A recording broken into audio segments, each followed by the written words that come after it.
agreed to. And the first item on the agenda is item A, approval of the work group meeting minutes for December 14, 2022. Jody, have you and your folks had a chance to look at what we sent? Yes, and we returned a draft, just to be clear, that what you sent like about an hour ago? About an hour ago. Oh, no. No. It is, and Dr. Shafty was the last one to have hands in it, but I understand we accepted all of the suggested and proposed edits that you guys had made. The only thing I noted right before I sent it your way was there were a couple of timestamps that I was hoping to catch and remove, but I don't know that that should hold up the group from considering and adopting or approving the December minutes, with the understanding that all it would be is the final version would have those timestamps from the video removed. The ones scratched out are edits or removed or what? Those are our edits. Okay, good enough. I was just making sure.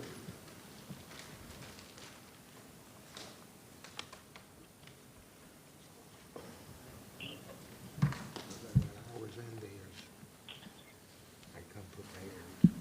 So Matt, so that I'm clear, you want all the timestamps removed on these, right? I think so.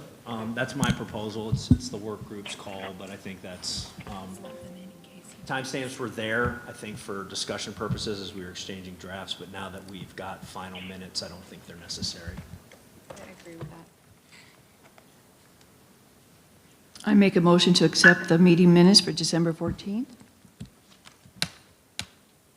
Second.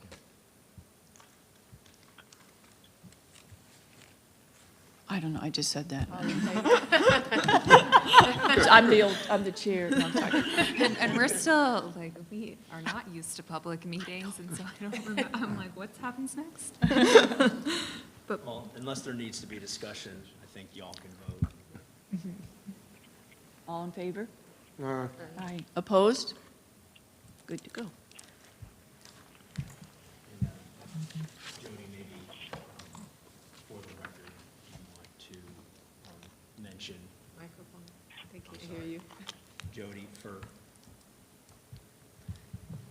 purposes of the transcript, do you want to mention membership of the work group on your side? Yes, that's fine. Going forward, Ms. Claudia Wall is not going to be a member of the work group, and the NAACP Indian River County branch is going to fill her position, and we will let everybody know once we have an individual for that position.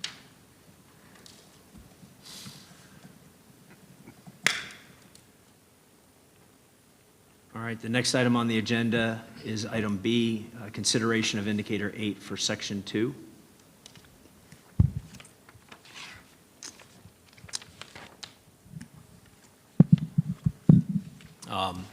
Ms. Green, Dr. Jones, I understand you guys had a chance to discuss that item earlier today? Yes.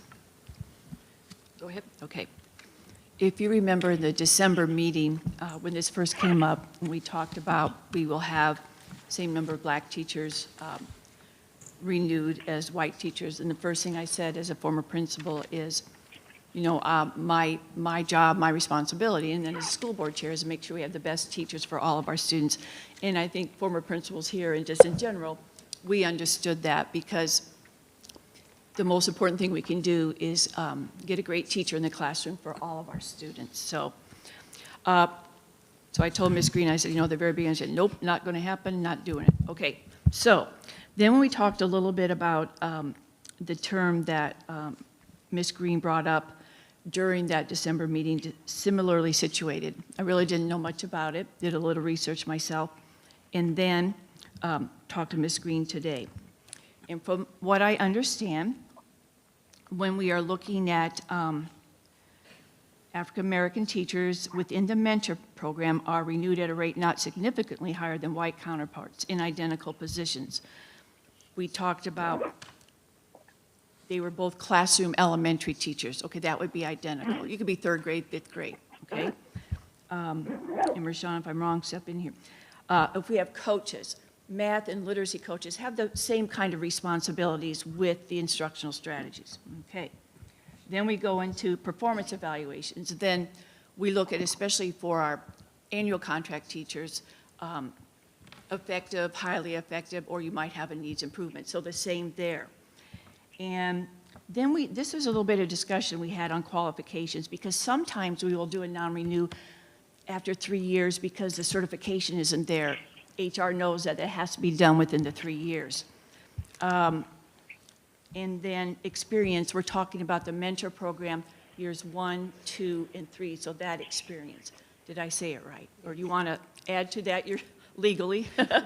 So basically, what we discussed was like the underlining reasoning for it, right? The indicator looks at saying 2 teachers, black and white, same system, same instructional level, are they treated the same? That's basically what it is. Like if we're providing support to both an African-American teacher within the mentoring program and a white teacher, and they both get subpar evaluations, they both teach elementary school, are we also non-renewing the white teacher when we non-renew the black teacher for the same reason? So it's that, like that's what we've heard the last however many years, that there's deferential treatment. This assists with deferential treatment, but it also allows the district to provide a level of support for all teachers. And then if they don't, if they're not at the end of that, during that time, like the district feels like they're unemployable, the district has the documentation. So it eliminates the NAACP having to then advocate on behalf and say there is deferential treatment. It puts the district at an advantage because they can say, well, no, we have this teacher who also had these circumstances and was non-renewed. So, so that's basically what we discussed with that, and we talked about if they're not qualified. And what we were saying is if they're not certified, then they're not certified. And typically a white teacher that's not certified within 3 years will be non-renewed as well. So like there's no issue where there is, you know, equal treatment, the same treatment. So it's really just to make sure that there's no deferential treatment during that time, and that support, as much support as possible, is given during the mentoring phase. Add any discussion there. That was our discussion we had today, but I know people may have questions. Dr. Moore or Mr. Seymour? Dr. Moore, I'm sorry, go ahead. I don't mean to interrupt this. No, I appreciate it, Doc. And if, for those of us that are online, when we're not talking, if we could mute, I could probably do a better job of hearing. Who's in control of, Maybe we could mute. because they can mute him. That's all right with y'all. Yeah. Mute who? Oh, It's Mr. Good. Mr. Good.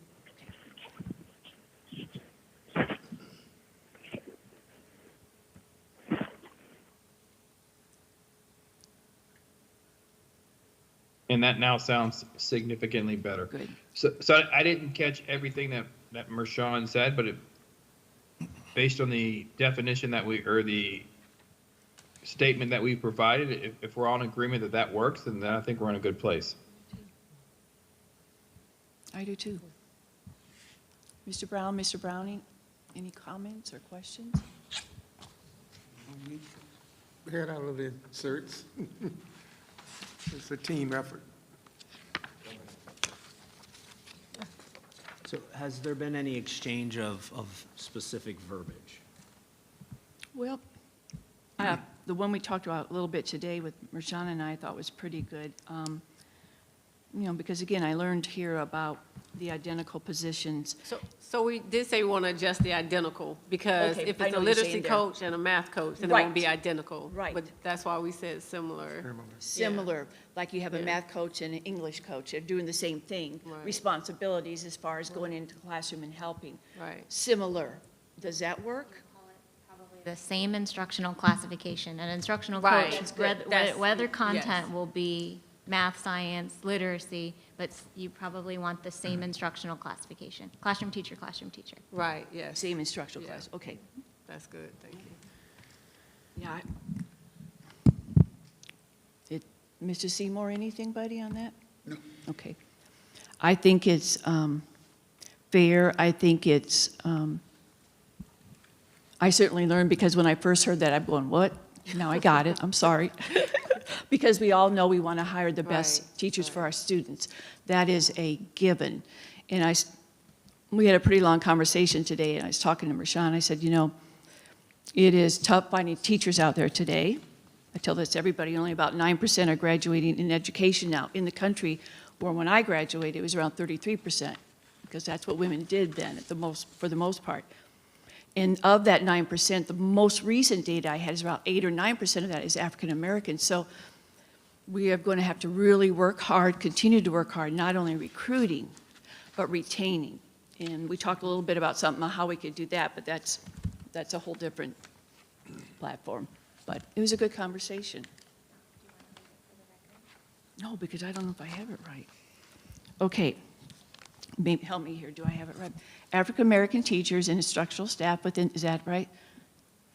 Within the mentoring program are renewed at a rate not significantly higher than white counterparts in similar In identical instructional classifications. That's a long word. Identical instructional classification, classroom teacher, like math coach, English coach, and with identical performance evaluations, effective, highly effective. Qualifications, meaning like certification. We're going to have to put this out here again, because I might not be doing it right. Why don't we do this? Yeah, I don't like reading. Since I think we have an agreement in I think we principle. have agreement, yeah. And we've got another hour and 45 minutes, why don't we type it up and email it to you guys, or we can print it up and take I'd it up rather do maybe that.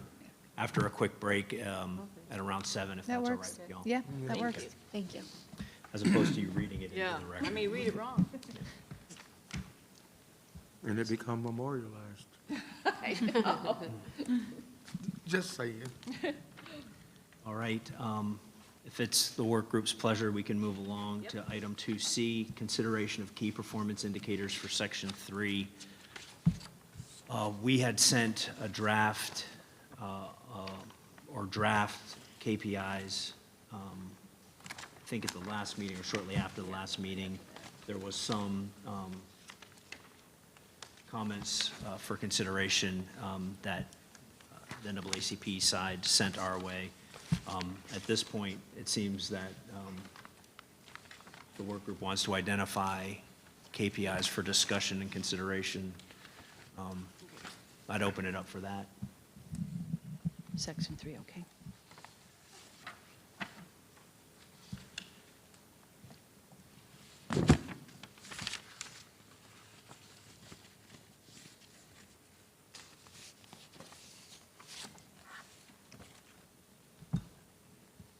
Yeah, the first thing on the list was on page 2 of the document that you also kindly printed out for us.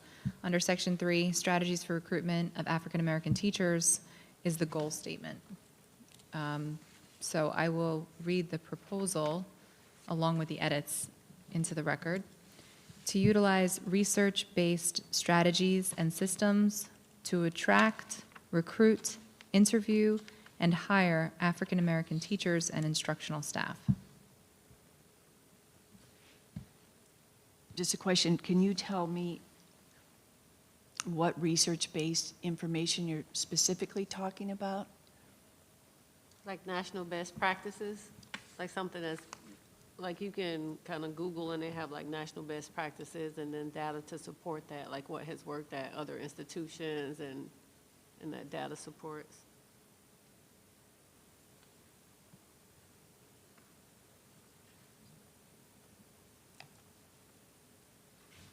Mr. Browning, when you were in HR, and I remember getting many calls from you when you were at job fairs and say, I've got somebody for you, and we talk about it. What was it that, at that time, bringing African-American teachers to our district, and you did a great job with that. So what was the research at that time that you remembered as far as systems to attract, recruit, and interview? Because the attraction is key, getting these teachers here. Yes. Well, we had a good deal of knowledge in the Well, of course, you have to know what positions are open and a good deal of knowledge of the certification procedures and what somebody could be certified in. If I'm looking for science teachers, a biology major could definitely fit that area. And then a whole list of the HBCUs, and basically we hit every school in the state of Florida that had any kind of recruitment fair. And then the Great Florida Teach-In, but we paid particularly strong attention to the HBCUs, and we got their list of all of the graduates. So they might have 25, 30 teachers just in middle school alone, and then for FAMU it could be 80 to 100 elementary ed teachers. And we made those contacts with those with those schools, with those recruiters, with the advisors, and then kept open contacts with them, and maintained the list, and maintained sign-in sheets, maintained offer letters. At that time, I had the authority from the superintendent and the board to offer a contract on the spot. Right. Because I knew that I didn't have to wait for the principal to interview. If I saw a good candidate, I could offer them a job, and they'd get a job somewhere in the district. And in knowing the certification area, and I know that this person would fit somewhere, and then we'd give the school an opportunity to interview whatever group of teachers we brought back with us, or to make calls and then go in. And so it's just, just a little bit of, I don't know, neighborhood networking, and knowing, certification procedures, if somebody could be certified, knowing the what test they'd have to take, whether it was general knowledge, subject area, and how long they would have to take it. Just all the rules of hiring, be proficient in those, and mostly, I guess you could say, as research, maybe some people skills and a love for people, just liking to meet people and bringing them into the district. And so, just of course, if when you're talking about hiring, or being able to understand, being trained by HR, that, what kind of questions you could ask, you definitely wanted to be legally sound. Right. Not asking about family, kids, how's this going to affect your husband or your wife? No, none of that. It's all about the job description. It's about the job. And is the person certified and coming out of a school, either they're education trained, or they have a major where they can fit into one of the areas. And yes, ma'am. I know, Dr. Moore, do we allow the contracts to be given immediately? I'm sorry, I don't know if we do. HR can give a contract right there. And I remember one time I needed a chemistry teacher, and I got one. You know what I mean? So absolutely, Doc. We've almost doubled down over the last 3 years in terms of percent of African American hired teachers. We created an office under the leadership of Ms. Krista Foley, which is strictly in charge of recruitment. And she has the ability, she knows what positions are open, she monitors by school, and can offer a contract on site. And we're offering contracts to those who, pending graduation, we will put them right to work once they have the appropriate credentials. So we are doing that. Okay. One thing that Ms. Green and I talked about today too, again, with recruiting teachers in general, which is getting harder, and our African American teachers harder, just the collegiality with students like at HBCUs, and if they come here and things are good and that word spreads, Does the NAACP do anything statewide to help with recruiting African American teachers as an organization? Not specifically, but in general, yes. We focus on what schools are doing it, what schools are turning them out. And one of the things, to go along with what Mashawn said, Kevin said, and you as well with the contract, as we noted that the decrease in the number of educational programs set up, especially in HBCs where their teachers are coming out, and in other schools, as a district, we have to enhance our process. When we send out recruiters, they must be competent, they must be aware of what they're doing, educational background, people background, because you're trying now to sell yourself. And if you have the wrong person speaking on your behalf out there in that market world, nothing from nothing leaves nothing. And so my concern, if we're going to get the greatest, the best that's out there, we have to amp up our game.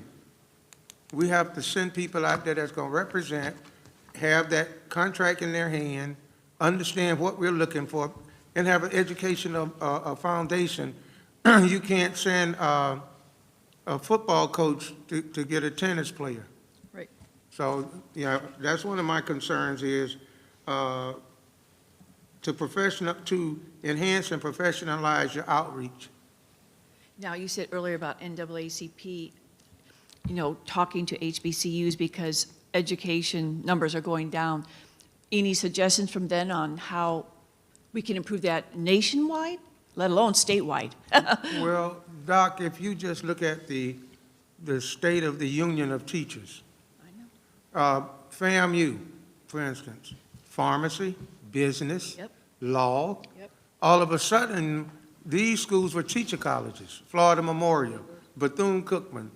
You were able to get some out of the Florida State teaching and education program. Now the money is bigger, the headaches are less.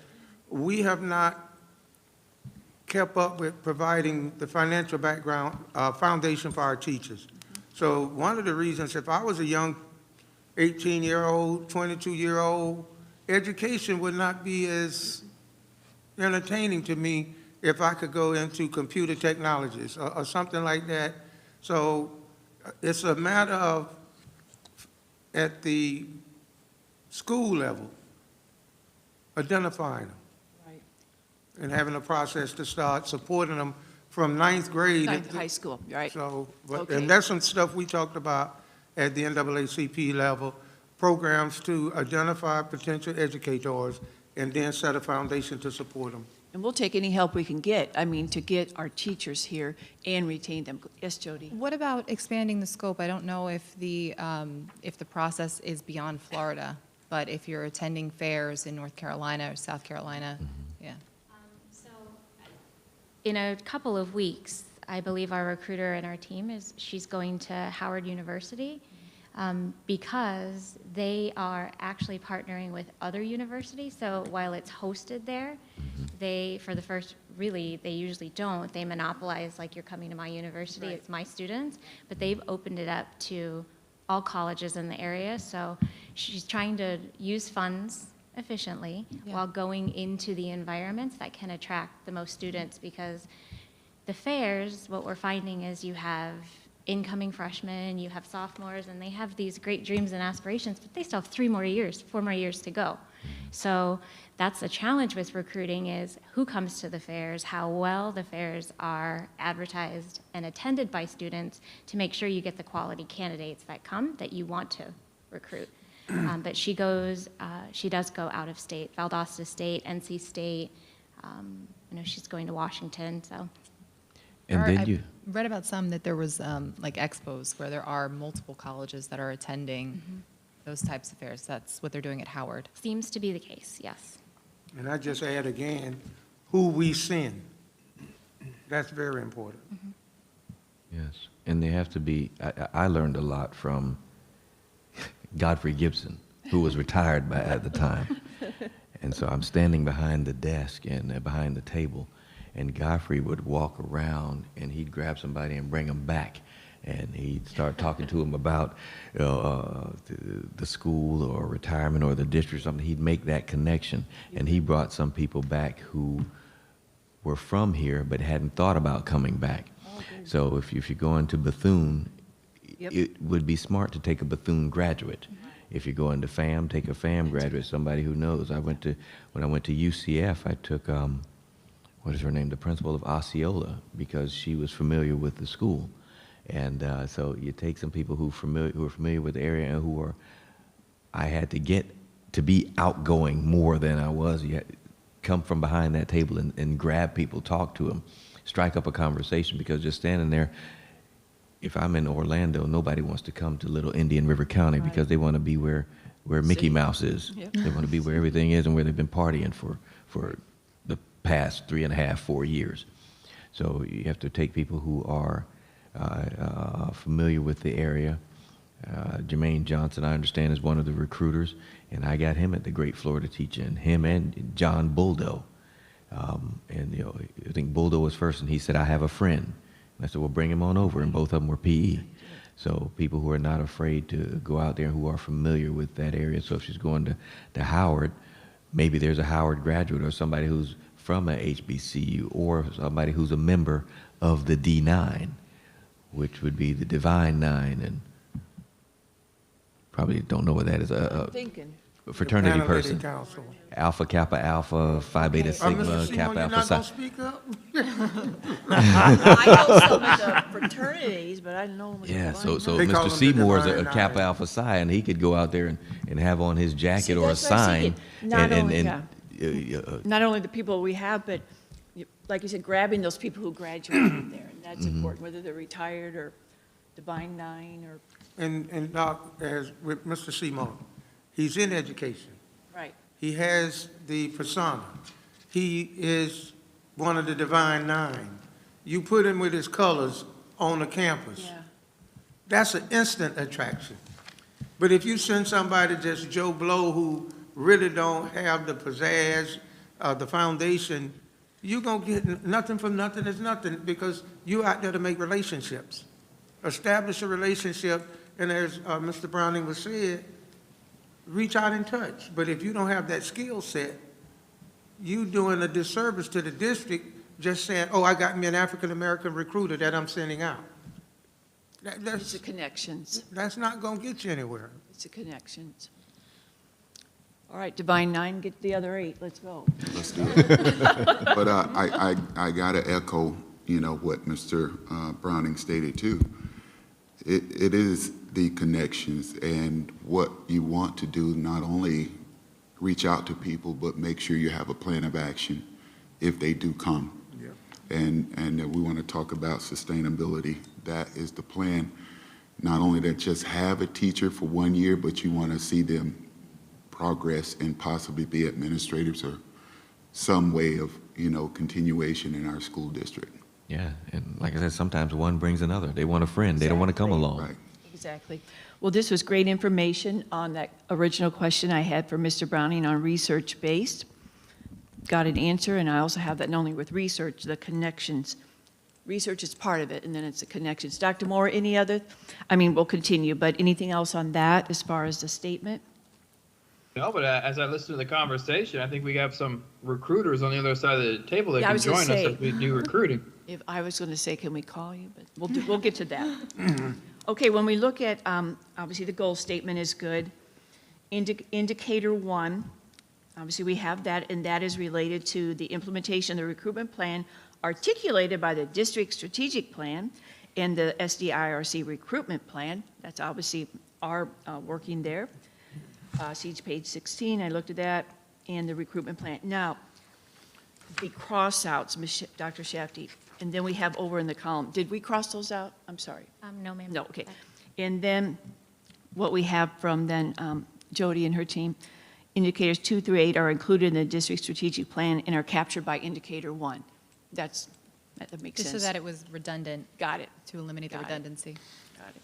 Can I only think about the next step will be to have a measure, that there is value in having specific indicators because your measures for research-based becomes very wordy, and what does that look like? So that is something to think about, is when you're saying if an indicator is so specific that the research-based strategy is to effectively recruit at HBCUs, the measure becomes clearer as opposed to a broad classification of research-based strategies. Right, because for each section, and we go through the key performance indicators, and we're on section 3 right now, what is the quantitative measure that we need to achieve in order to, I don't need to be just successful and we're done, because at the end of the joint plan, it talks about we have to be able to adjust with, new population, new this, and continue to look at this And that's why we have an achievement gap policy whenever we ever achieve unitary status. So we don't want to put it on a shelf, but I understand we need to continue to look at it. But Dr. Safdie's right. We could think about that. I think we're doing a lot of work with the indicators, but what would be the quantitative measurement there? For the first indicator, Yeah. and correct me if I'm wrong, but wouldn't it be, the measure would be whether the district's strategic plan was implemented? And that measure would be broken down basically in according with these indicators, would be the measures of that first indicator. Okay. It's just a little challenging when you have multiple measures for a single indicator, because then are you partially meeting the indicator? Are you fully meeting the indicator? So something to think about. Well, typically, there are multiple measures for a single indicator. Right. Because an indicator is basically like saying, we have achieved this. If it is let's say the indicator was that all employees in the city of Orlando feel included and valued, right? There's multiple things that's going to show that. One, your retention is going to go up, your absenteeism is going to go down, so there's multiple measurements to show that we are meeting this indicator. So it's not like a one and one when it comes to measurements. And if there are various components, then you'll know. Like, so to attract, recruit, attract, interview, and hire are three different things. Attract shows that people have applied. Interview shows that people have been interviewed. And then you have hire shows that you all have processed them, and then now they're actually on the roll. So there will be at least just three, just with surface level for that. I'm reading over that. By 2023, 2024 academic year, the school will implement and the recruitment plan articulated by the district strategic plan. A measurement would be how does the strategic plan mandate that the schools adhere to the strategic plan? How does the district do that? Because, you know, you hear site-based management and all of this other stuff. So if the strategic plan says we're going to do such and such, but Mr. Seymour is principal of school ZY, where is it that demands that he articulate what's laid out in the district strategic plan? And how do we measure that? How do we measure compliance? We talking about it in the strategic plan. It's the greatest thing since cut bread. But the schools, how are they going to be measured as to adherence to that strategic plan? Dr. Moore, you want to answer that? I don't know if my answer is correct, but you want to answer that? I know what the end goal is.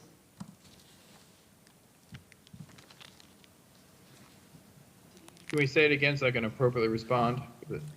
How do we do, as a measurement, the strategic plan says about recruiting African-American teachers, but when it comes to the schools, individual schools, who have site-based management and all of this, in the strategic plan, what is the measurement to mandate that these schools adhere to the strategic plan in the recruitment process? So schools have the authority in which I give them. So to say a principal has the ability to hire whoever they want to is no longer our way of work. So we're looking at percents, we're looking at a appropriate staffing model. So what was in terms of hiring, which was a school-based decision versus looking at a school allocation model and the appropriate number of teachers based on the appropriate number of students, is a process we have in place now. So if it's within the strategic plan, that is my evaluation. We can hold true and agree to anything that is in that strategic plan. But to say this district doesn't have the ability to hold school sites accountable for who they are hiring is a absolute drastic understatement. We 100% do, and we monitor that on a daily basis, and we have systems in place in order to ensure that A, we're hiring the best teachers, and B, we're being responsive and making sure that we're being absolutely diverse in terms of who we're hiring to make sure the students who are sitting in our classrooms are seeing students or teachers who look like them and that are teaching them. So are you saying that you have a uniform recruitment model that all schools follow as a check and balance for recruitment?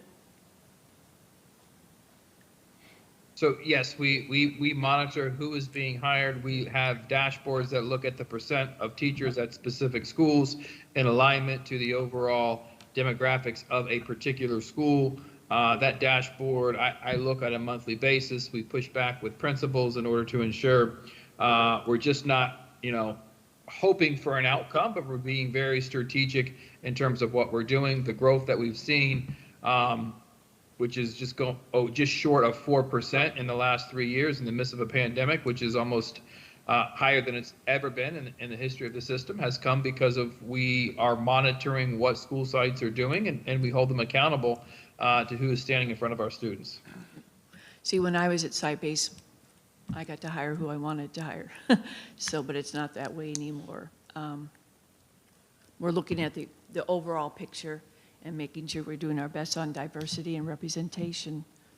So do we request the recruitment model from, is it HOPA who would get the recruitment?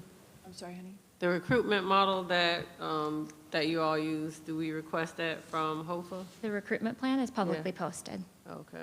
And that's what every school uses, that same, like the plan has how recruitment is happening at each school? Recruitment happens based on the allocation that's submitted. So if a school has a vacancy and it's posted, Ms. Crisafulli measures or monitors the vacancies and then deploys a recruitment team. So when she's going somewhere, she knows exactly which school has which vacancy and will support that. That doesn't mean they can't post on their own and they can't hire, but she monitors the vacancy reports to then recruit targeted recruitment. And then another question is, with the district strategic plan, every strategy in that plan is assigned an office or a location responsibility. And on a quarterly basis, every location or school submits their monitoring documentation for us to review and provide feedback and expectations for the next quarter. So 4 times in the academic year, they submit monitoring for every strategy in that plan. So it sounds to me like that would be a proposed measure for, it sounds to me that then that would be a proposed measure or for indicator 1. Like that's how we would envision the measures would work for that indicator. I think in theory, it absolutely works. Like I would look for specificity. So is it, you're looking for strategy 2.1? Because we measure multiple strategies in there. So which strategies specifically in the strategic plan are we going to say we're going to measure? And I know it's down the road, but that's I think clarity it would in be that. each one, each part of the, right, like the whole thing. So like academics is part of our strategic plan. Well, on So this page, is the recruitment. recruitment plan. Just the recruitment Recruitment portion. plan, it says the recruitment plan articulated by the district's strategic plan and the SDRC recruitment plan. And so it's see page 16 of sorry about that, I'll repeat. So indicator 1 says each school will implement the recruitment plan articulated by the district's strategic plan and the SDIRC recruitment plan, see page 16 of the district's strategic plan. So it would be each strategy. On page 16? Yes. And so then Tony was saying that, how are you measuring that each school has done that? But that would be a measurement. I just want to speak back to the measurements. The measurements are basically until, like an indicator takes a while to reach. Like there can be indicators that could be 2 years out from reaching it, but it's just, it's something to aim for. So the measurements basically allows you to showcase the work that you are doing. It's really for the district. Like you hear community members saying, oh, well, the district hasn't done this, or they're not working, they're not doing this. And I know that was something that was encountered during the equity committees when we were convening. But those measurements can show, yeah, we have not met this indicator, but we've done this, we've done this, we've done this, we've done this. And that's something that the NAACP and the community can advocate on behalf too. Like, yeah, I know that you're not seeing the increase in retention, but they are recruiting here. And we have seen reports of this, you know, so it helps those who advocate for the community and really just showcasing what the district is doing, and it doesn't appear that that we're taking sides with the district. It shows that, okay, we are doing checks and balances, but the district is doing this work, and we have seen evidence of that. So, so I would say include as many measurements as possible, just so that you can showcase that, hey, we've done this. You know, we're working on this. So if it's aligned to our strategic plan, something for consideration is by the end of the 23-24 academic year, each school will attain the targets as identified on page 16 of the district strategic plan. That covers some of what I'm looking at, but if, say I'm coming into your school, as I said, Mr. Seymour got school ZY, how can I go to him and definitively say, you say the teachers 4 times a year will document what they're looking for as far as teachers? If you have one African-American teacher and you have a position comes open, how can I definitively say that you were actively seeking an African-American to fill that position, that it was part of the process rather than the school saying, I need a math teacher, I'm just going to grab one? So if we're increasing, it depends on the strategies that are referenced on page 16, but then the measure would be like applicants by race, by ethnicity. Like, we could be that specific in the measure to then make sure that the measure produces what you're looking for. And it would, as Mashawn said, it would take the bite out of me as the NAACP coming looking for a fight.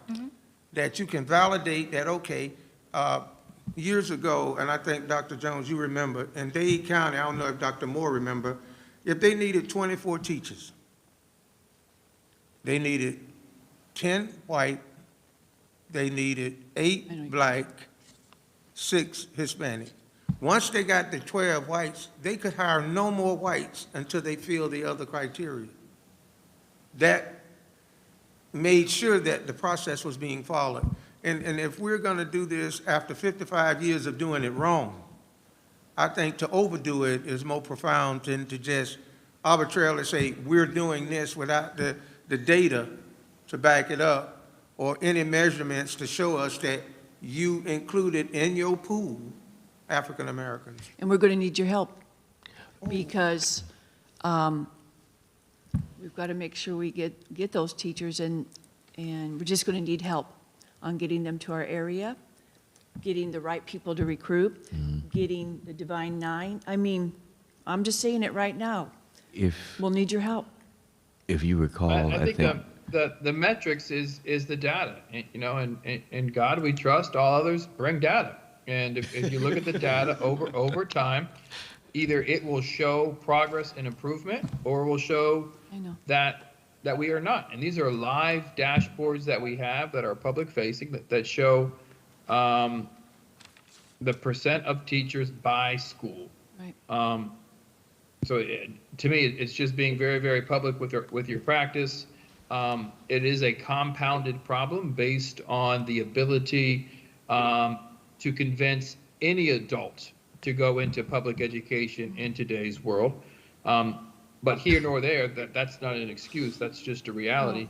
But when you look at the numbers, acknowledging the complexities of recruiting individuals to be teachers, we should still see improvement, consistent improvement over time, just not from a district level, but very specific school site level as well. Well, I'm sorry, go ahead, Kevin. Sorry. yes, Doc, in response to, I think you gave me a flashback, Mr. Brown. What you talked about in Miami, actually we did here. Tom Marr, superintendent, put a moratorium on hiring. We had a few months after the June, and then we picked up teachers, and we were having, I guess I'll just say maybe a subtle resistance I can't find any. There's nobody out there. But I had picked up some from the Great Florida Teach-In in Orlando. And I had a handful, and he said there will be no more hiring until these teachers are picked up. And they were all certified from some kind of education school.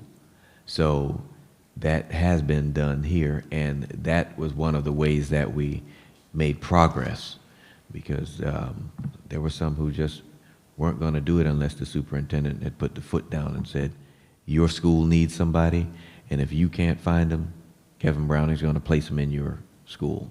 And we did that. I remember that, I do. So based on what Kevin's mentioning and what Dr. Moore mentioned about consistent improvement over time and progress, I also wanted to propose an indicator 1 after the language by the 2023 to 2024 academic year, considering language and for every year thereafter. Each school will implement the recruitment plan. By the 2023. So in each subsequent year? Yes. Correct. That puts Yeah, some that teeth- shows continuity And some teeth in it. in each year thereafter.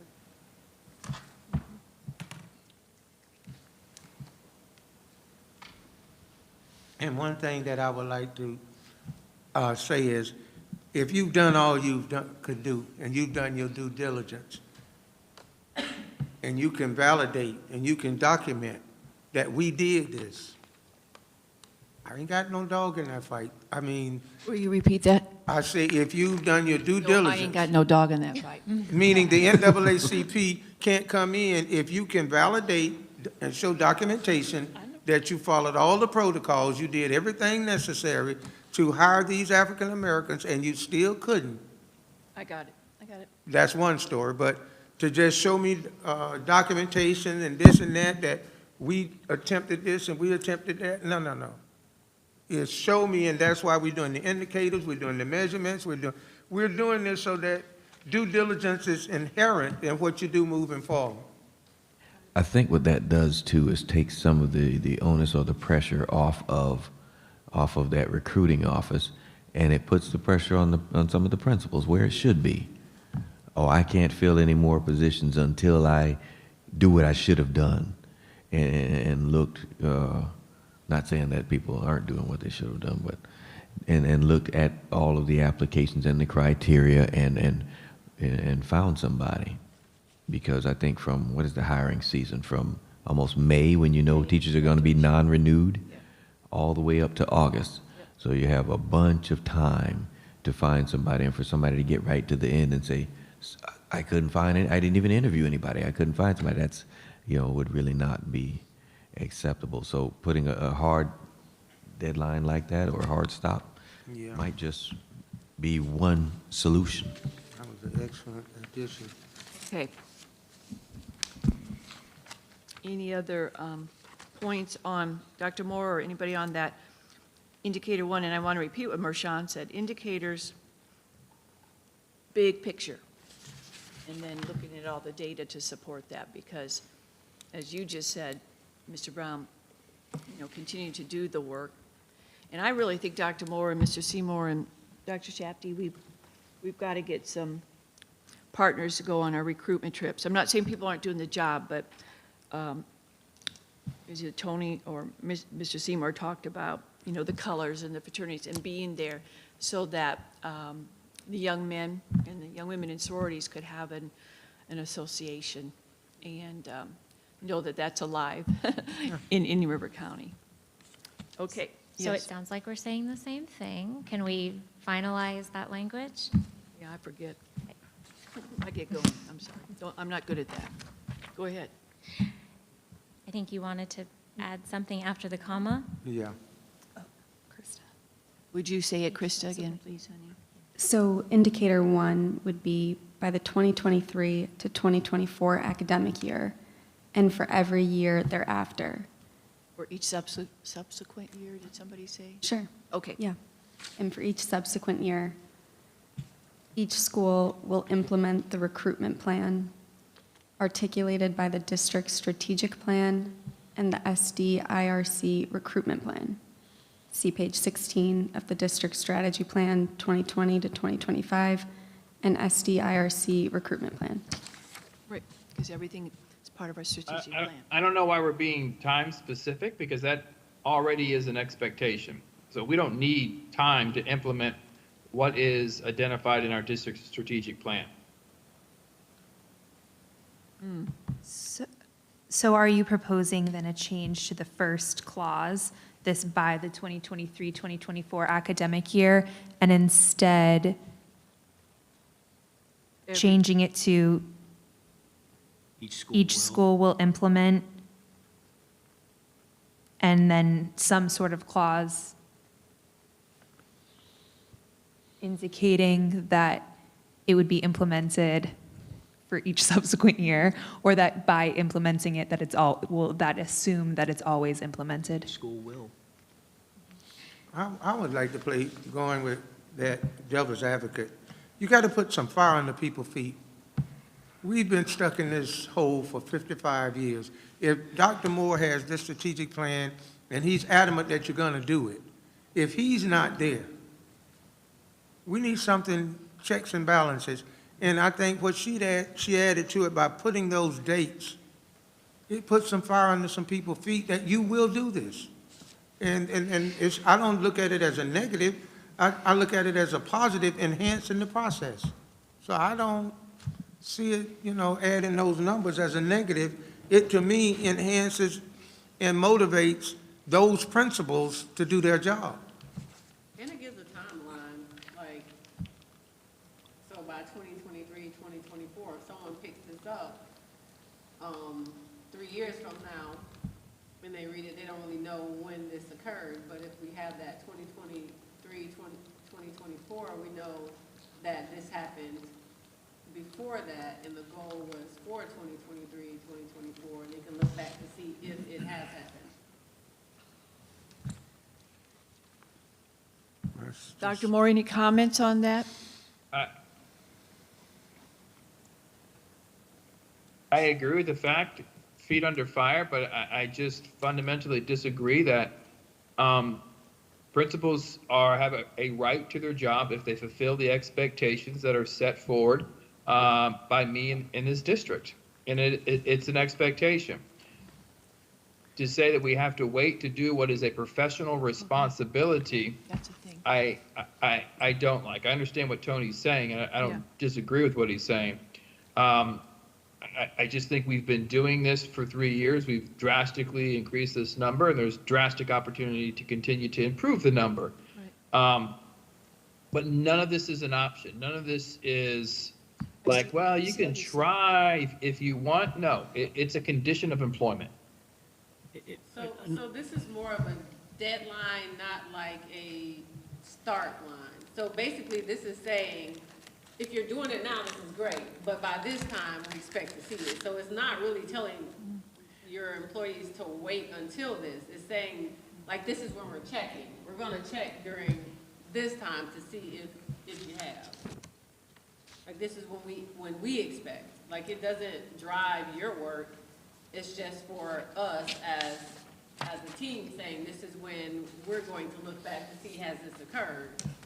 No, I accept that, but we want an evaluation of the current reality. So maybe my issue is putting in So something maybe that's we time say bound now. to 23 Maybe to we say now. 24 So as soon as we today can. We could just say that each school shall implement the recruitment plan. I think that's fine. I think, Dr. Moore, if I could, what I understand Dr. Moore to say is, we don't want to wait until 2023, 2024 for this group to evaluate whether or not each school is Thank you, Matt. implementing the thing, Yeah, right? that's not the And so- intent. That's And the and whole I know that thing. wasn't, and so the thought is, and Dr. Moore's saying, no, I expect them to be doing it now, which literally, I shouldn't say literally, which means that y'all could say, hey, in 2 months, we want to look at the data to see if it's actually being done. I think I agree with my client, and I want to echo that. Let's not put a timeline on when this is going to get done. when this group is ready to evaluate compliance with that indicator, we, the district, should be able to show that it's being done, irrespective of a timeline. And if you want to look again at a later date, we should still be able to show it. I have, We could scratch out the first by that and then put at the end, now and each year thereafter. So we start with each school will implement? Each Michelle? school shall implement Okay. the recruitment plan articulated by the district's strategic plan and the SDIRC recruitment plan. See page 16 on the district strategic plan 20 to 25. I mean, I don't think we need now. If we say each school shall, it means immediately, It right? infer But we still need to add the each year thereafter. Oh, yeah. To me, Okay. that's important. that each year after. And the shall is very, You know, and the only reason I might disagree with you is, again, there'll be a snapshot, there'll be a point in time where this work group will look at an indicator that they've agreed to, look at a measure for that indicator, or more than one measure for that indicator that they've agreed to, and determine if there has been compliance with that indicator, and hopefully then determine if there's been compliance with that section of the 2018 joint plan. What y'all are focused on is righteous, which is, I want to make sure it keeps happening. Yeah. I think, though, for purposes of an indicator, for purposes of what this work group has been tasked with doing, it's about evaluating at a certain period of time and then making a report as to whether or not compliance has been met. So I have to kind of disagree with Me you too. because continuity and sustainability is also a part of compliance. So we could go hire this year and say, yeah, we met this, and then next year hire no one, recruit no one. So you are saying that all that matters is if we can show that this is happening, but this is about actually maintaining what you're doing, because if you don't, then you end up like Orange County, back under a DSEG, so, and going through the same steps. I think we're trying to capture the premise of the strategic plan, which moves the target each year based on this year's accomplishments. So the strategic plan's a 5-year plan that has expectations that positive progress is made. Because in 5 years, which I think is 2 years now away, we have a goal to be made where annually it's measured to increase to meet that goal. So I think inherently that's built into the strategic plan, that it is measured annually to make forward progress to a goal. Yeah, and also, Matt, it takes more than one indicator to meet compliance, actually. Absolutely, So even if absolutely. one was met. I was gonna move up, Jody just pulled it up, because I know it's in there where it defines longevity.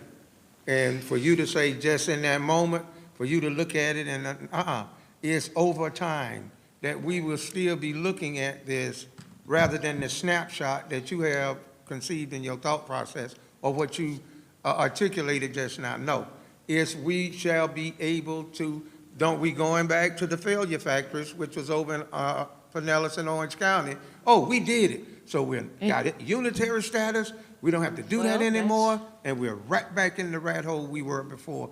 We are here to enhance it and to do some checks and balances and make sure, and that's why the court reporter is here. So in these conversations, stuff is memorialized when we take it to the court that we agreed that this stuff would be done so that 2 years from now, I don't remember.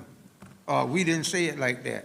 It was worded wrong. No, it's annual targets 2022, 2023, it's defined. And that's why we have the achievement gap policy for whenever we get there. That's why I'm not here, you're not here, that it will be memorialized. But I understand your point, but that's why we have that achievement gap policy. I have a recommendation or a suggestion. Okay? What if it says, each school shall implement and maintain compliance with the recruitment plan articulated by the district strategic plan. Shall implement, they're already implementing, right? Yeah, yeah, yeah. Shall implement and maintain compliance, which I guess, is an effort to speak to the continuing need. For year in, year oversight. after. Would you be amenable to where, recruitment plan is in there twice, one as a proper noun and one as a not proper noun. Here we go. So each school shall implement and maintain compliance with the targets and strategies articulated by the district strategic plan and the SDIRC recruitment plan, because that's what those are in the strategic They plan. are targets and strategies. I like shall implement and maintain. And that way, there's not redundancy. Shall implement and maintain. Yes, Yeah, I I agree like with that. that. Yes. I do. This is not easy to get this wording right. Oh, it'll come. The American English language, multiplicity, duplicity of word meaning. It'll get you every time. Write that down. It's I like that, almost- Jody. I think it's almost like some of the things that you have to maintain every year. Doesn't each school have to turn in a school improvement plan every year? Yeah, it's fluid, yes. Yeah. And principals and assistant principals have so many evaluations that they have to do Yes. every year. Yes. You have your master schedule that has to be done every year. You have the bus doing the counts every year. You have your October FTE count. You have these other counts.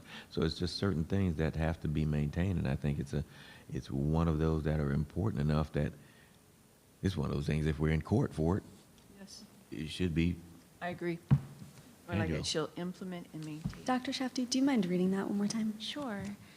Each school shall implement and maintain compliance with the targets and strategies articulated by the district strategic plan and the SDIRC recruitment plan. Works for me. Because our targets and strategies are responsive, so if you're looking for subsequent sustainability, these strategies will be responsive to, was this successful this year? Because if not, we change it in the version of the strategic plan presented to the board next year. So I think the responsiveness and sustainability is built in if we keep that language.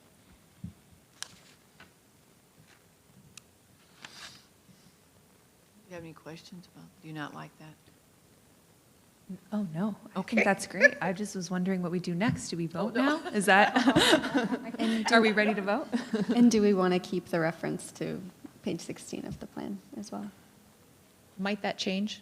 Possibly. Yeah, it could. Annually. It might. But keeping it as a proper noun will, Yeah. Understood. yep. Yeah, I think we leave it out. Because the citation may not be accurate. Right. Right. Yeah. So is everybody good there? You good? I'd like to hear from the Divine Nine.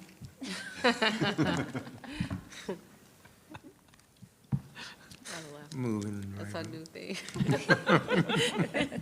And I know I'm the one who's not speaking into the microphone, but for the benefit of the court reporter, have we reached agreement on that proposed language for indicator 1? All in favor, say aye. Aye. Anyone opposed? You're Dr. Moore. opposed, Dr. Moore? Or you're aye or opposed? That's a delay. I was an aye. That's a delay. Oh, I'm saying opposed. Okay. All right. What's next here now? Could we take a 2-minute break, 5-minute break, so that we can print Yeah, the that's last good. thing? That's good. Oh, yes. And maybe just have a chance to chat offline. So for that 8 indicator, I think you said on yours, same number, it was same rate. So it was rate instead of number, I think it was. something like that. Similarly situated? Yes. Say that again, sweetie. This is what I had, and this is Okay. what I'm asking Okay. to print. African-American teachers and instructional staff within the mentor program are renewed at a rate not significantly lower than white counterparts in identical instructional classification, which in parentheses Yeah, then says okay. classroom teacher, interventionist, instructional coach, et cetera. And with identical performance evaluations, in parentheses, ratings, qualifications, in parentheses, certification, out-of-field college and education graduate, College of Education. That's a lot. You don't have to do all No, that. no. I'm one will. Yeah. Just to make sure that Yeah. those examples are in there, and experience quantified by years of experience. Okay, so we'll just We'll print allow it, you all to respond. Okay. Okay. You said not significantly low. I'm sorry, you said not significantly lower? Yeah, I think initially we had said are not non-renewed at a rate not significantly higher. And it was too many It was negatives. same. Our original proposal was same rate. Yeah. Right. So what, But I don't think anybody wants same rate. okay. You don't want it to be, Mhm. you don't want it to be the renewal rate for African-American teachers in the mentorship program. You don't want it to be significantly lower. You don't want it to be at the same because you may be in a situation where, for whatever reason, this particular cycle, we've got 100% of African-American teachers in the mentorship program are being renewed, and 75% of white teachers are being renewed. You don't want it same, because that would be a situation where we're saying, well, shoot, now we've got to mix it up. If same is what the group wants, that's fine, but our suggestion was to make sure that it was kind of a one-way thing. It would never be significantly lower, but if it was higher, presumably there wouldn't be a big problem. So could you read that for me one more time, just the first portion? Sure, please? African-American teachers and instructional staff within the mentor program are renewed at a rate not significantly lower than white counterparts. Okay, I think I'm having a problem with that. What is significantly lower? I mean, is it gonna be, we've got the adverse impact, Well, let's more do than- this. I've got at least one member from my side that's already taken the break, so let me print out what we have Yeah, that would be great. Thank you. and give the court reporter a break too. All right?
it's definitive, but it's wordy. I know. Now it makes sense to me. What you thinking?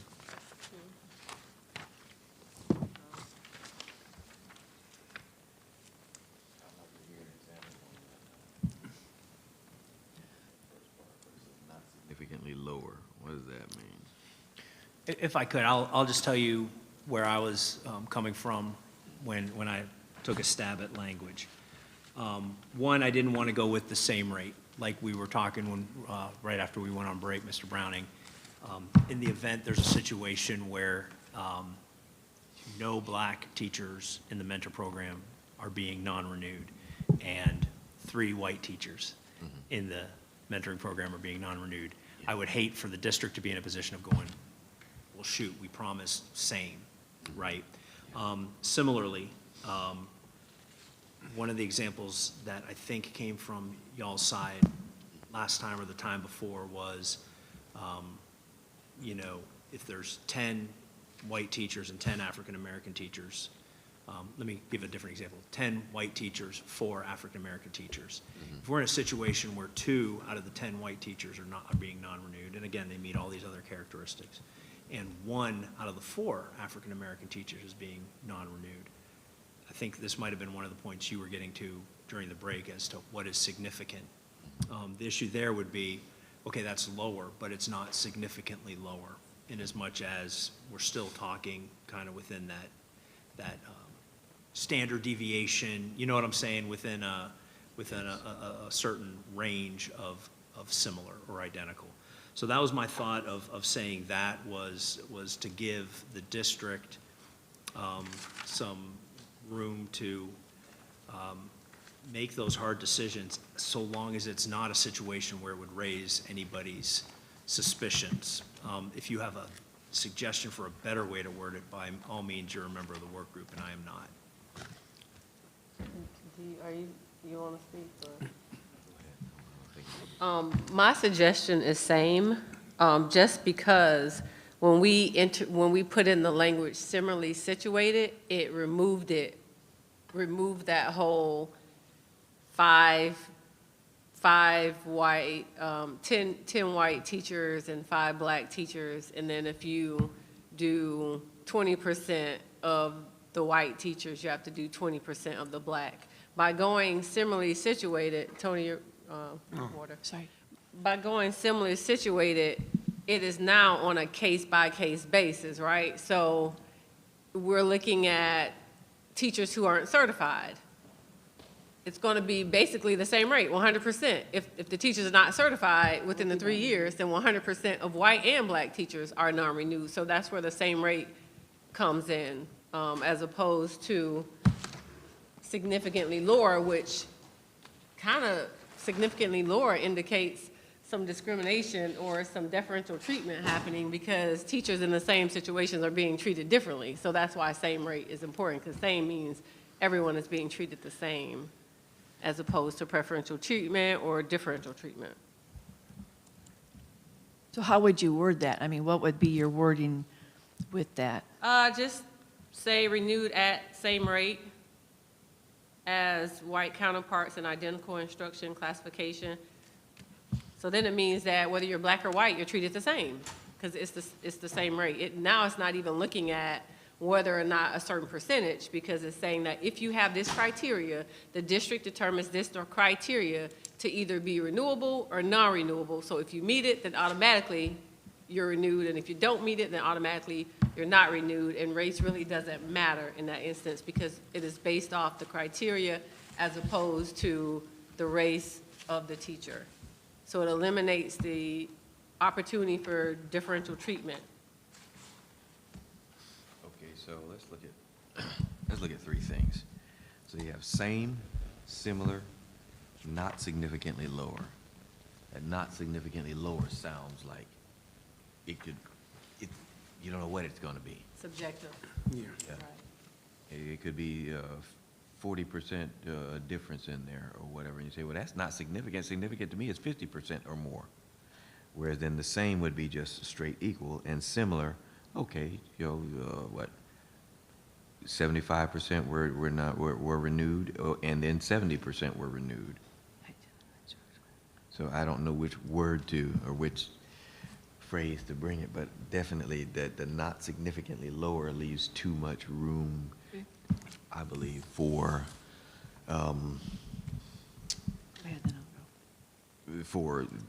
bad things to happen, or for a disagreement. But if it's similar, it's not exactly the same.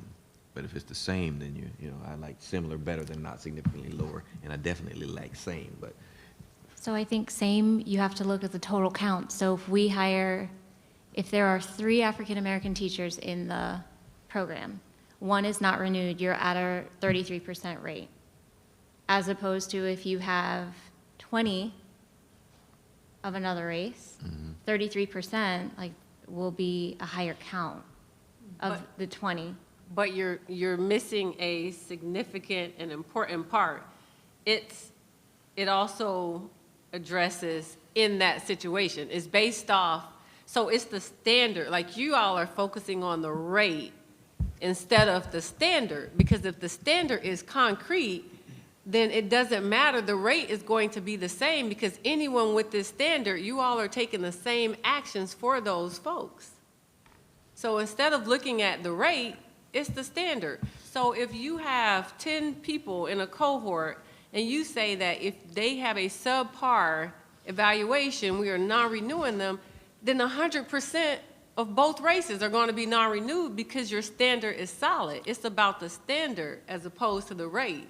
And that's basically what this addresses, is that the standard is applied equally on both sides, white and black. So I think if we remove rate and find a way to say what you're saying, It but not says when it. you have rate in there, because rate is then quantifiable. Right, but you have to have, it has to be quantifiable for us to measure it.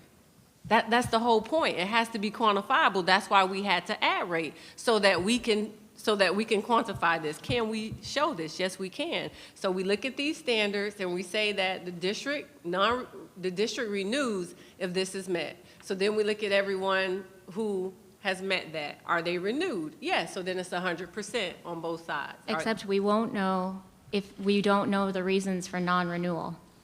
But you're making it bigger. If you look at the totality of the school district and its teachers, what are the percentages, black and white? Got it. Okay. You see what I'm saying? Yeah, So now, 10%, when you yeah. go the way Mashawn is saying it, you eliminate that thought process. You do, but if you're looking to see if the process is applied equally or equitably, that's different than, Go back to her cohorts. If you have that amount of people within that, it's easily definable what you're doing. but we don't know if a teacher is non-renewed due to certification. We don't know We the already reason set for that aside. non-renewal. But that's where it comes in. If Yeah. it's due to certification, now you look at everyone who's non-renewed due to certification. How do you know that? Because you all will know, and you give us the data. That's where the data shows. You don't give a reason for why teachers are non-renewed? You don't have to track the, Okay. or, I mean, I principals would don't- know if they're principals non-renewed. know. Yeah, but you don't have to give a reason. Sometimes you just say non-renewed, and sometimes they don't want that on their I mean, certificate. and we talked about that, and that's where you put qualifications, right? So it's due to qualifications, and it doesn't say that they were not certified. It's due to qualifications. Like that was discussed. Now, what is concerning to me is that it seems to be pushback on treating teachers fairly, or is the pushback on having a unified standard? Like, there's no pushback. No. That's the expectation. I just don't think that reads to meet that expectation. So What's wrong with it? let's look at what we could do. Okay, African-American teachers and instructional staff within the mentor program are renewed. I think Mr. Browning said at a similar rate. Did you say that, Yes, I buddy? said similar. Yeah. Okay, similar rate. similar is subjective. So it's just like significantly lower, right? So when you say same, like it's clear, but that wasn't the issue last meeting. The issue last meeting was, how do you define similarly situated? Right. Like, and then that was defined. Right. And so that was defined so that the criteria has been kind of set So should we put similar situated within this context here? I mean, Yeah, that I mean, when I look back at similar situated, I understand what it means with all these components, but now it's not in here, similar situation. And then that tells me, okay, been in the mentor program for a year. They both have elementary teaching assignments. They both have an effective evaluation. I'm just trying to, again, look at it from an evaluator's point. So why don't we have similarly situated in here? Well, I This think in the reads to me last like- meeting, you all said that it was too broad, and then Dr. Moore wanted to better define what similarly situated meant. And do you think we do that within this? And then you said identical instruction classification. Yeah. Identical performance evaluations, qualifications, and experience. And I think, So Okay. based off, it could fall under any of those. any of those. Dr. Moore, why don't you pitch in here before we keep going? I'm sorry.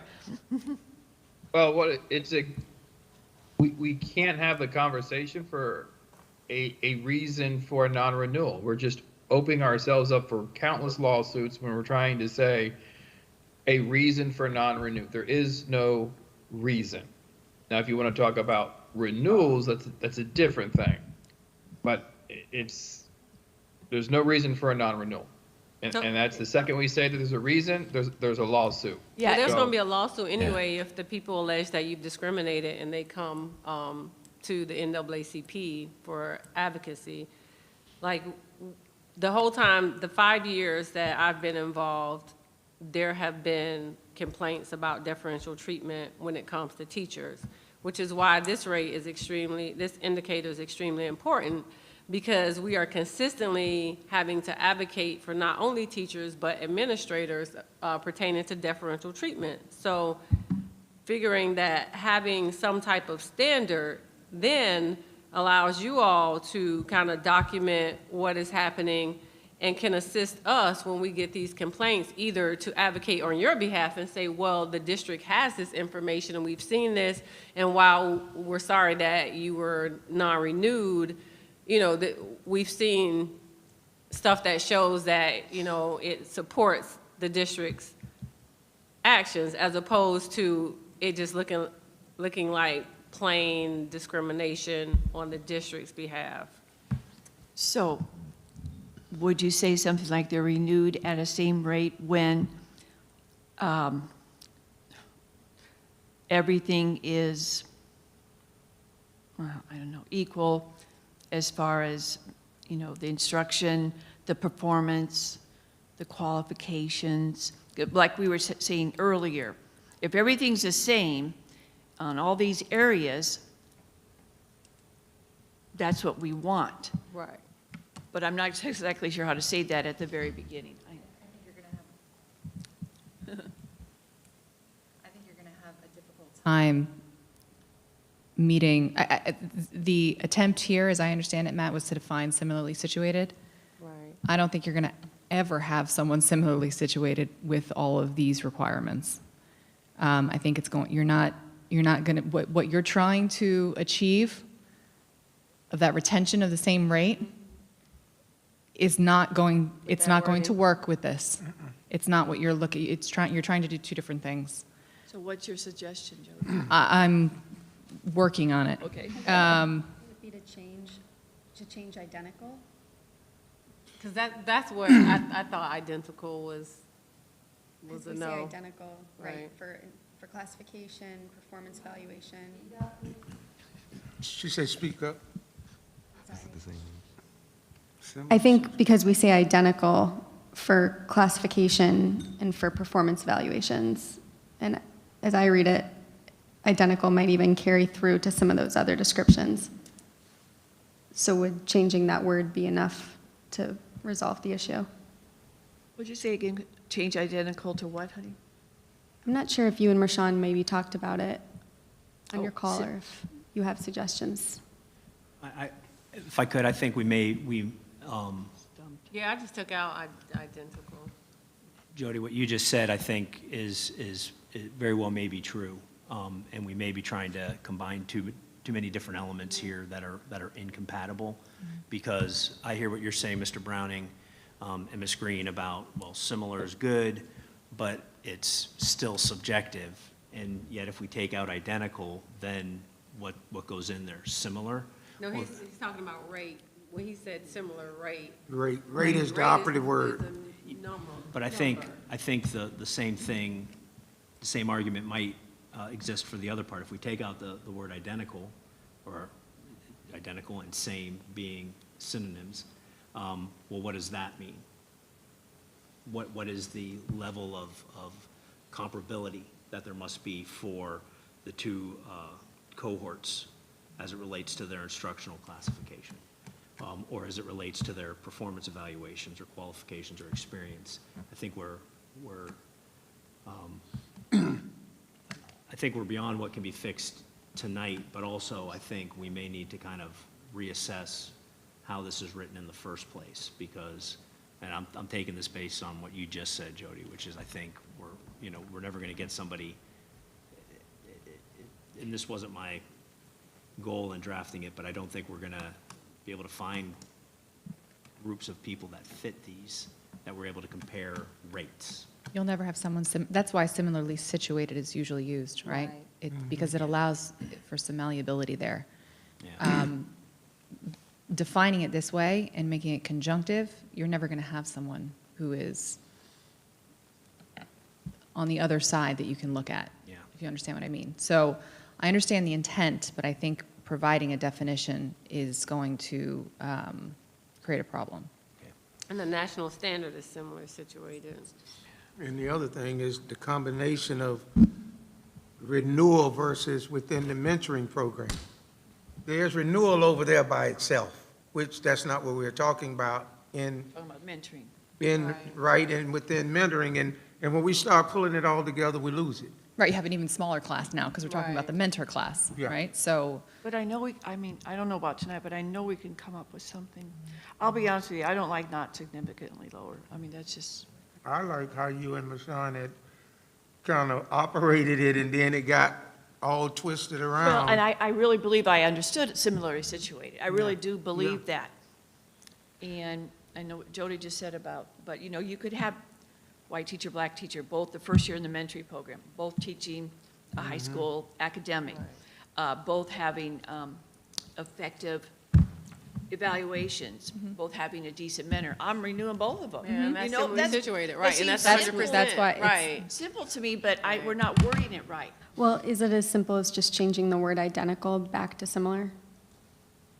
Well, let me ask this if I can, Ms. Green. You've said national standard, and I know that in federal and Florida discrimination law, courts use the phrase similarly situated, although I saw that. not necessarily uniformly. Is that what you're referring to when you say it's a national standard? Well, no, I've looked at other school districts, it's probably international, around when we worked on these indicators, and other school districts have this. In their policies? Yes, like, their indicators. There were, I think I found of like 8 different school districts. Can we look at those? It says Send them similar, to me, white please. as white Yeah. counterparts. They also used it in transportation. Yeah. so Can I you found maybe those. forward those to your attorney? So it before- said same rate. It did not say similarly situated. It said same rate. Because you Okay. all felt uncomfortable with same rate and no other description of the parties, No we add similar. qualifier. So we added it as a We added similarly qualifier. situated, right, but it was same rate. It did not say similarly situated. It was meant to same say, rate. if you have teachers in the mentor programs, we're talking about first 3 years, right? Right. And you have a first-year teacher and a black first-year teacher and a white first-year teacher, and they're similarly situated, meaning that Yeah, I get you. all else is equal, they should be renewed at the same rate. So we were trying to achieve that. Right. We thought adding similarly situated was sufficient, but if that's creating the problem, Maybe if we could just look at these exemplars, that might be helpful. Or same rate, notwithstanding exigent circumstances or something like that. They're going to be at the same rate unless there's something huge that comes up, and this is just not happening.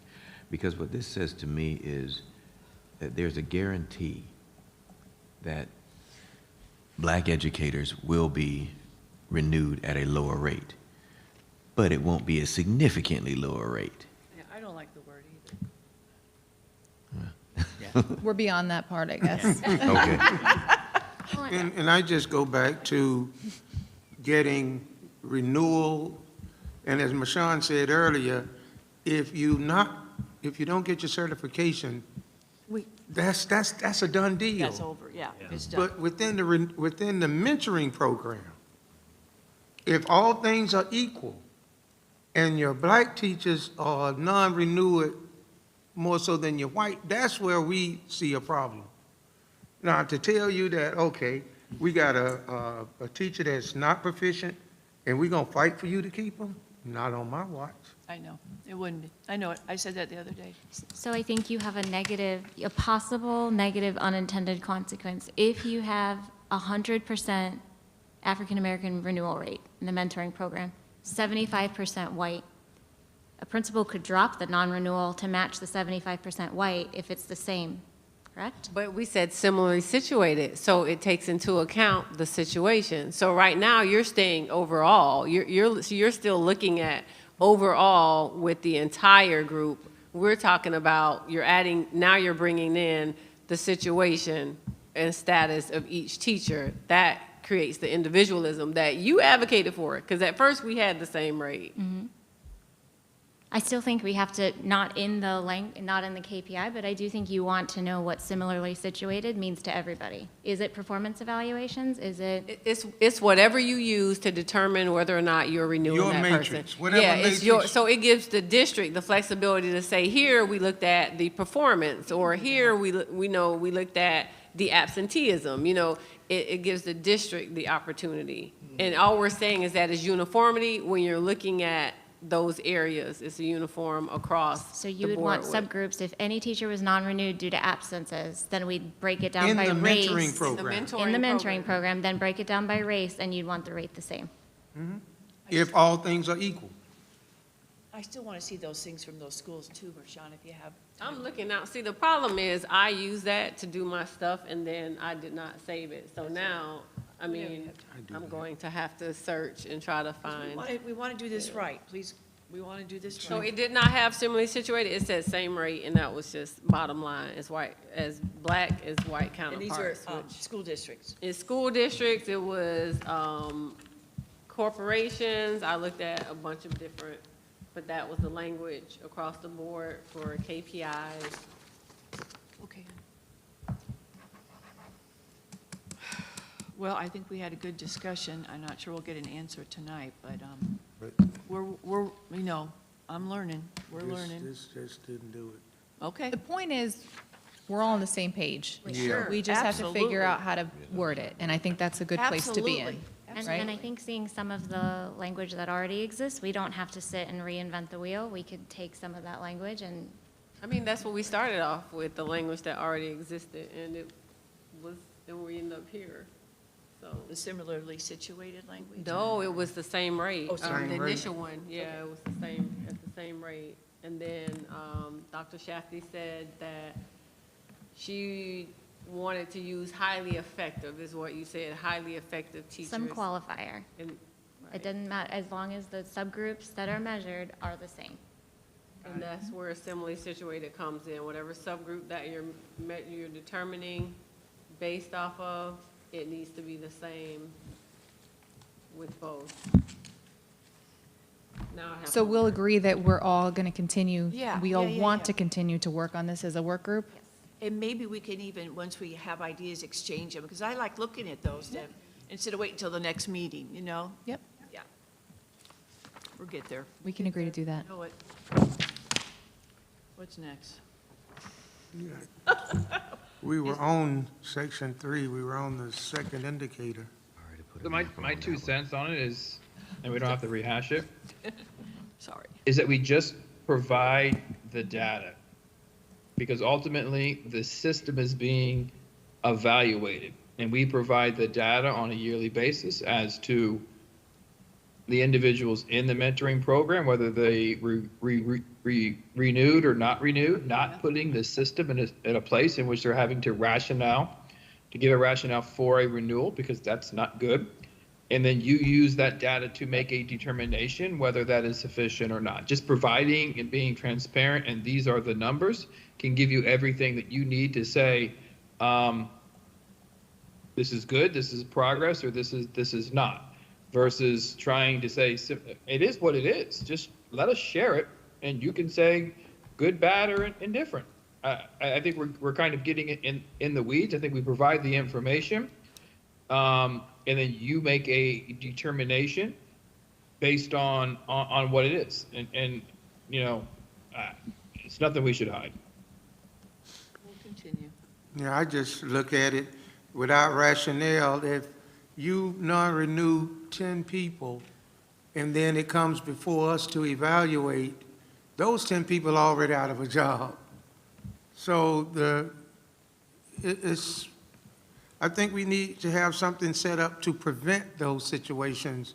And this number 8, as far as the mentoring program, is mandatory. It's major that we have something to keep us from going down the rabbit hole.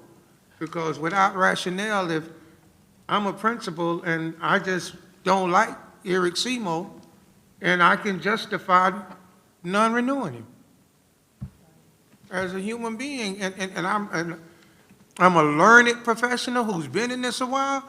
Come on, Doc, we know how to do the paperwork. So I think we have to have, you know, I just see we need something. Yeah. And we'll get there.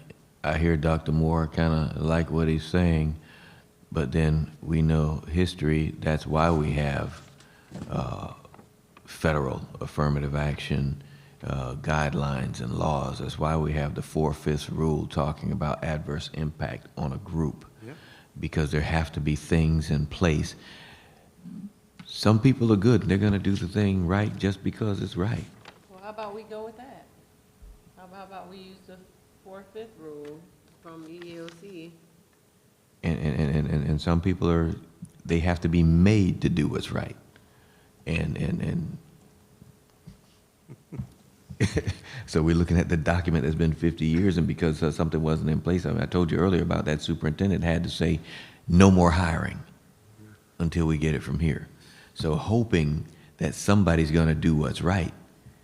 I mean, I haven't seen the stats on the schools, and I talked about this the last time. I believe there's a school, at least 1 or 2, that probably only has 1 or 2 black teachers, and it's been 10 or 15 years. So there were some people leading those schools that did not have the right intentions to do what's right, to the detriment of the student, the staff, and the district. So we have to have that guideline in place. Ms. Brown, will you share the 4/5 rule? I'm not real familiar. I mean, I'd send an email or something just so I can review too. Okay, it I says know- if the selection rate for a certain group is less than 80% of that group with the highest selection rate, there's adverse impact on that group. So if you're non-renewing a percentage of African-American teachers at a certain rate more than that 20%, then it's an adverse impact on the group as a whole. Okay. And that could be it could actually be in training, it could be in hiring, it could be in whatever you're doing for any certain group. It should be similar, because if you're looking at people and the characteristics correctly. Here's another proposal that ties in with what Kevin and I think Dr. Shafty, what your concern was with same rate. And it's not something we have to agree to now if we want to continue thinking about it, but in terms of the language for rate, saying something like African-American teachers are renewed at a rate not less than their similarly situated white counterparts. And I know that doesn't account for the attempted definition of similarly situated, but That's what we need to share and go back and forth on. I mean, that made me think, what you just said. Made sense to me. It's not that I'm not thinking, I'm just tired. Yeah, I was laughing because Kevin was talking, and I had a flashback. Kevin, I got my one. You know, people don't always do what's right. And Dr. Jones, you know, the 14 years I spent with you, everybody was saying, how did she get all these black teachers? Dr. Peggy Jones had more African-American teachers on her campus than was in the whole district. And nobody knew how she did it. She just did it. So these are the kind of things that we focus on, and being around this district so long, we understand, because when Kevin sent that one African-American teacher over to this certain school, and the word came back, I got my one, I think Kevin might have had an aneurysm. Yeah. And these are the things that we have to face, and we have to put checks and balances in place so it does not occur again. So, it was in 2007 or 8, I believe it was, and it was one of our elementary schools, and I had gone to recruitment fair, I think that was the teach-in, and I had about 3 or 4 teachers waiting to be hired, and I'd send them to different principals, and they'd say, oh, no, well, not yet, I'm going to offer this position to this one first, and to that one, and the one principal, who I saw her picture on Facebook a few minutes ago, a few hours ago, with a group of the principals, and she said to me, I have my one black teacher and I don't need another. But she had openings. And I replied to her in the email, the fact that you have one black teacher and you don't need another, that's unacceptable. We have a federal desegregation order to fulfill. And Thomas Marr was the superintendent. So that feeling she set out openly. And other people don't say it openly, but it's in actions. So if there are no guidelines to keep that thing from happening, so that's why we've seen it, we've been there, done that. So anyway, And I know we've got some good language. I understand that completely. So can we keep talking about that? I mean, we're going to get there. I just don't know if we'll get there tonight. Yeah. And I understand the mission with this. I think Krista's proposal is a good one and It's a something to good one, but she's consider. got to email it to me, so. Because it speaks to the problem that Matt was discussing. Right. Right, we don't want to force it in the other direction. Right. So we put Right. Yeah. a baseline. Like that.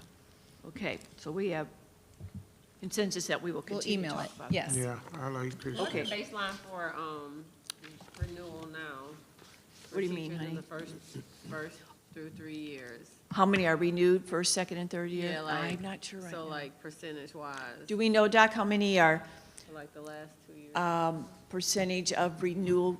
Are we talking African-American, Mershawn? Or just in general? Just in general. General. And then probably, yeah, so. Then break it down into subgroups. I don't know that right now. You know what our renewal So- rate was?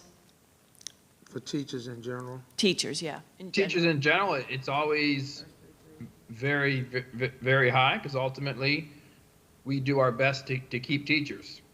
Oh, yeah. I know it's high, but I don't know what it is for African-American first 3 years. Do you know that?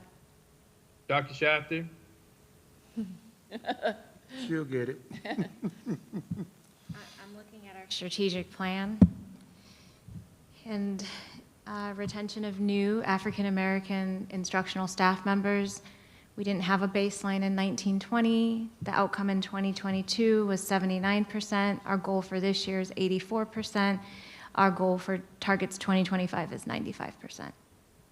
It's retention rates, though, not non-renewals or renewals.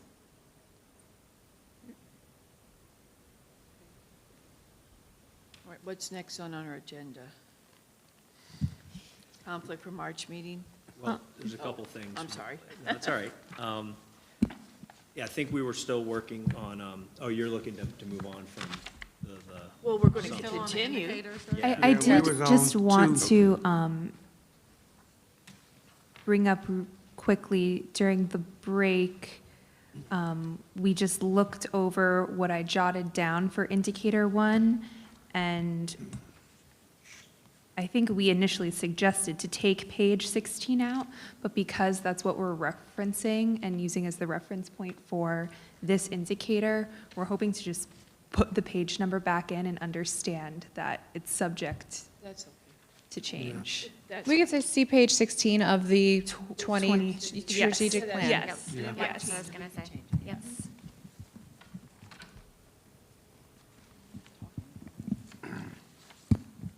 What's next, man? All right, it's 8 o'clock, and there was a discussion at the last meeting about trying to stick to the end time. So if it's okay with everyone, there's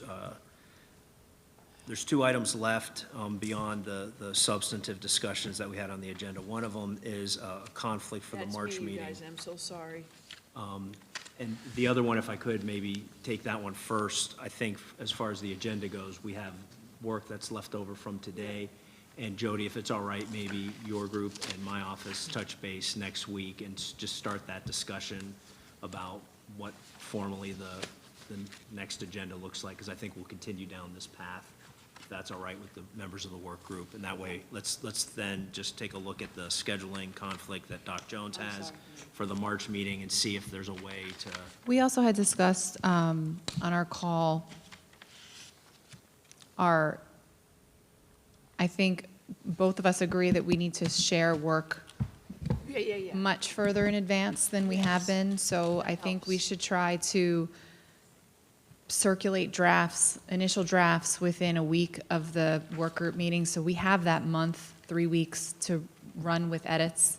It's just we're coming down to the wire too often. We absolutely agree, and I think putting that 1 week advance notice was to prevent it from really backing up Yeah. right next to it, but you're right, and this was We're doing a lot of discussion. work behind the scenes, and so we Yeah. need to allow for that work Yep, to play yep. out. And we discussed that, and our side absolutely agrees, and so yeah, let's endeavor to have frequent and early conversations between the work group meetings. And so we'll take a look at the edits to your measures for section 2 that you Okay. circulated as an, I guess, plan to get those edits to you within good. a week of this meeting. And I know this is ambitious, but maybe even edits to their proposed KPIs for section 4. Correct. Oh, you're moving forward. Wow. I'm just keeping up with 3. I'm sorry, March 15th, I just found out my grandson from Texas is just going to be here a few days, Of course. and I'm going to Legoland. Oh, yeah. That I like pictures of. Okay. I'm Doc sorry. at Lego, like, When is your school break? I know it's around that It time. was that week. Oh, I'm sorry, I don't know what theirs The is. following week. Theirs It's is the following week. 20th? All right, so we don't want to do it on the 22nd. Yours is the 13th? It was, it is, Yours- yeah, so okay. I would have been coming here on spring break anyway. I- Say I mine, you mean my kids. Yes, of Yeah. course. It's yours too. And I feel like pushing it to the 8th is too soon. Too soon. Would anybody be opposed to moving it back to the 29th? And it doesn't have to be on a Wednesday either, but It doesn't, just- no, whatever is Yeah. more convenient. I mean, that's the one day I couldn't do it. Those are just the 2 weeks where there's Yeah. spring breaks. So Sean? Marshawn, Kevin, Tony. I can make it work. It's Michonne, we have to make sure that. Yeah, Dr. Moore, did you check your calendar? 29th? Yeah, the 29th works. Okay.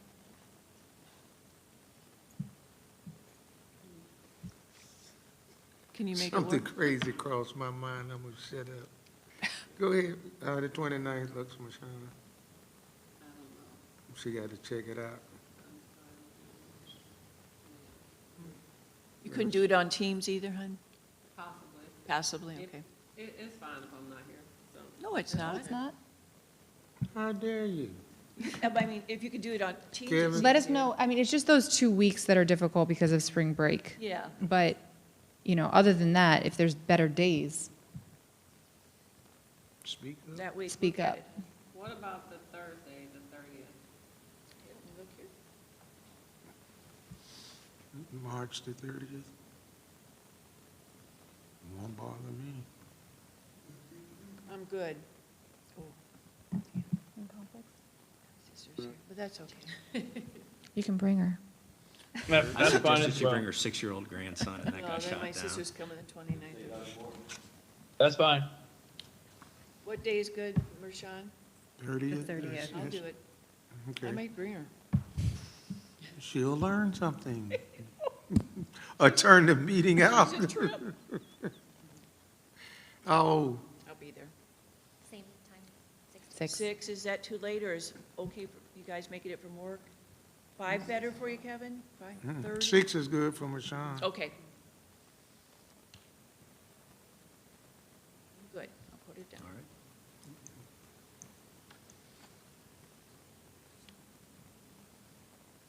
Yeah, thank you, Cindy, so I'll be. No, she's, yeah.